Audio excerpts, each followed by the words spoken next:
Let's talk about a question I get all the freaking time.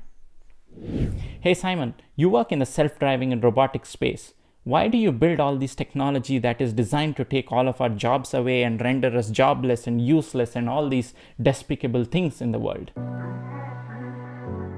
Recently, I got this comment on LinkedIn to one of my posts. I hope you get kicked out of your job as quickly as the autonomous vehicles you may kick people out of their jobs.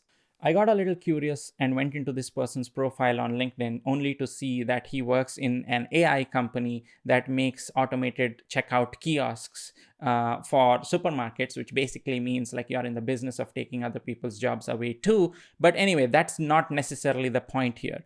The point is that this concern is valid. This reminds me of this incident when I was first hired at Lyft to work on their self-driving vehicles, and I was going to San Francisco for the orientation at Lyft, obviously. And one of the Lyft drivers that was in the Lyft that I took to go to Lyft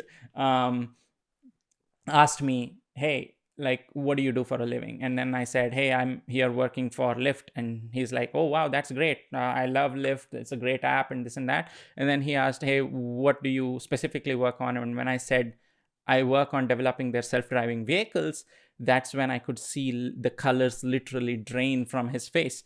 And he started going like, I don't know, man, this thing, I think it's never going to be here. You're just wasting your time. Do not work on it. It's not going to, turn out to anything fruitful. That's one version of the vibe around self-driving vehicles that I got. The other version, over time, when I take Ubers and Lyfts and I talk to these drivers, I do see another version of it, which is, you are stealing away all our jobs. You should stop working on this. This is evil technology. You should not work on robots and self-driving, period. You're going to deprive us of our livelihood. Well, I told you two different extremes of the spectrum, and this is what most people sort of think about this space. And that got me thinking, is this concern actually worth digging into historically, as well as how we will turn out in the future, right? So let's go to the historic aspect first. There was a time around 200 years ago when we had horse carts and not necessarily all the automobiles we see out there in the road today, right? Yeah, that was not 10,000 years ago. That was not archaic. It was merely 200 years ago. A couple generations ago, we were riding horse carts, not even in automobiles. So back then, how would a horse cart driver or rider feel like if he saw Henry Ford inventing the automobile, which he was then selling in the thousands? He could easily see that this technology that takes people at 4 times the speed that he would possibly dream of taking people in, would take his job away, right? And this is what he would feel at that time. And rightly so, that's what happened. But it did not happen in a very overnight fashion where today I am a horse rider and tomorrow I am suddenly out of a job because there's this sudden invention that happened that took everything away. Similarly, the Industrial Revolution, what did that do? It did a lot of things. We'll just take a simple example of the ice factories. The invention of the refrigerator basically brought a ice factory into every single person's home, thereby putting the ice factories out of business, thereby putting all of those hundreds of thousands of people that it took to make ice out of their jobs. But then today, would you wish to live in a world where you would go somewhere to buy ice or just walk up to your fridge to take ice? So my argument to this is that technology will evolve and we need to get adapted to it. Otherwise, we just get stuck in this world of like plateaued economic output. It is the technological advances of the past that actually have produced all the abundance that we see today. Another example of the Industrial Revolution is obviously the textile industry. Look at all the varieties and the abundance we see today that we can order from a click of a button. All of this is the miracle of machines, so to speak. And in the process, yes, it has displaced a lot of jobs, but it has not displaced it in like an apocalyptic fashion that people think of machines as, right? So even if you look at the progression of the world's population, In 1920, there were 1.8 billion people. 1920, that's 100 years ago, 1.8 billion people. And today we are closing up on 8 billion people.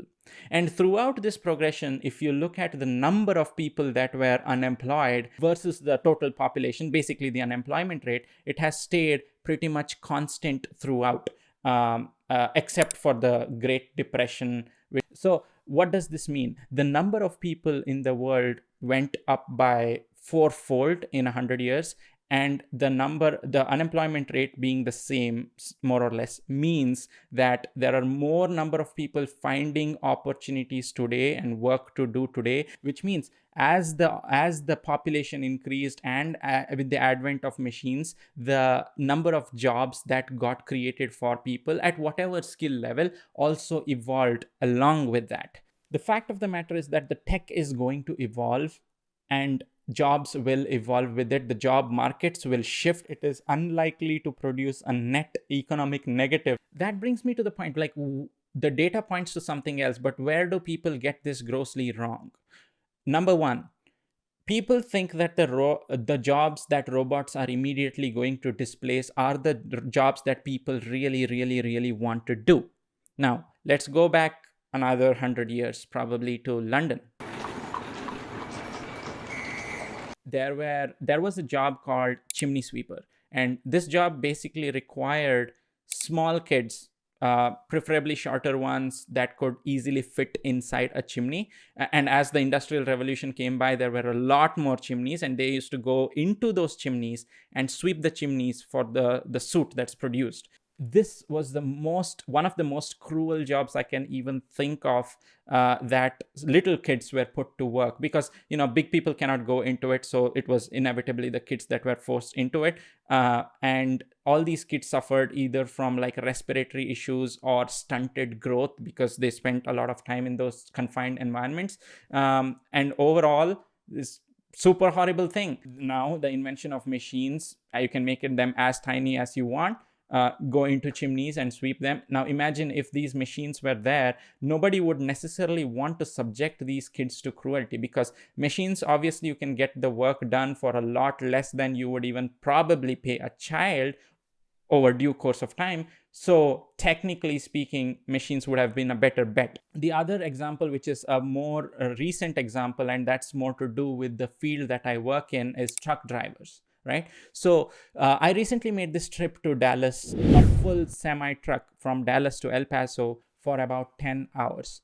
And that journey I did it once, and it was so soul sucking that people would be subject to road hypnotism. They would be subject to fatigue. There's this whole barren American landscape that exists in front of you that doesn't necessarily change in how it looks like. And to even imagine that there are people who do this every single day, that stretch is just unimaginable to me. And you might ask, hey, some people really enjoy that. The fact here is that no, and that's a no, because trucking companies are finding it extremely hard today to hire truck drivers, because there's such a scarcity. Nobody really wants to do this job stuck in a truck for 10 hours straight, looking at almost nothing. It's a very difficult lifestyle to live with that job. And that's the reason the truck driver salaries today are approaching 150 to some truck drivers I heard of are getting paid $200,000 a year, mainly because there are no sufficient truck drivers in the United States. This whole argument of this is taking jobs away from people who really want to do the jobs, explain to me why pretty much every field that robots are being brought into today is facing a shortage of people to begin with. Fields that have issues in hiring create a fertile ground for robots to come in to solve their problems, in my opinion, than the robots actually actively putting people out of work, so to speak, right now in today's age. But that could change. Robots could evolve to a point where it's beyond a certain inflection point where they actively start displacing people, but that's going to be a long time away. It's not going to be immediate. And that brings me to my second point, right? Like, people think this is going to happen like in a flash.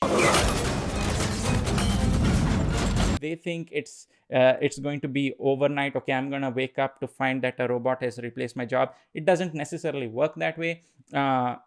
People have been promising self-driving in the next year, every single year, since the past 10 years. And part of the reason is because companies are relatively optimistic, but also part of the reason is also because this is an unexplored technology, and every time you see an improvement that you make, there is another curveball in the next step that you haven't necessarily thought of or have taken for granted most of the times. And this is the reason even companies like Tesla have been struggling to put out a full self-driving capability over time. Now, in the limit of time, will it happen?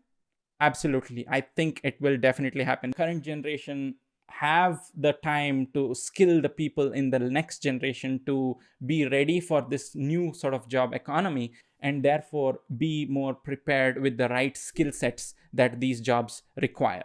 The areas which focus on building the robots themselves, working on the robots, and the opportunities that it creates. This is something that I even haven't started touching on. Look at self-driving vehicles, for example. These vehicles do not necessarily have a driver attached to them. So they will still require to be serviced. They'll still require to undergo some sort of maintenance, or they'll still require to undergo a wash, or all of these things that cars generally need other auxiliary service to do. Now, you might come up with another argument saying, hey, you'll go build another robot that does that work, and then now you have like a robot servicing other robots. That brings me to my real question and concern here, which is, it's not going to happen overnight, but it is going to happen at some point in time. The crux of the matter is, if you are worried about like 1 generation or 2 generation or 3 generations, I don't think this is an issue. So in summary, if you ask me if you should get into the robotic space, are you a sinner if you get into the robotic space snatching jobs from other people? The answer is no. I think this is a revolution that is important for humanity. It will produce a world with much more operational efficiency and productivity. So all in all, I think robotics and self-driving is a field that you need to get into. And anyone who doesn't necessarily accept that fact will be left behind. So if you like to see more of these kinds of videos, please leave a comment down below, like this video, and subscribe to my channel. See you next time.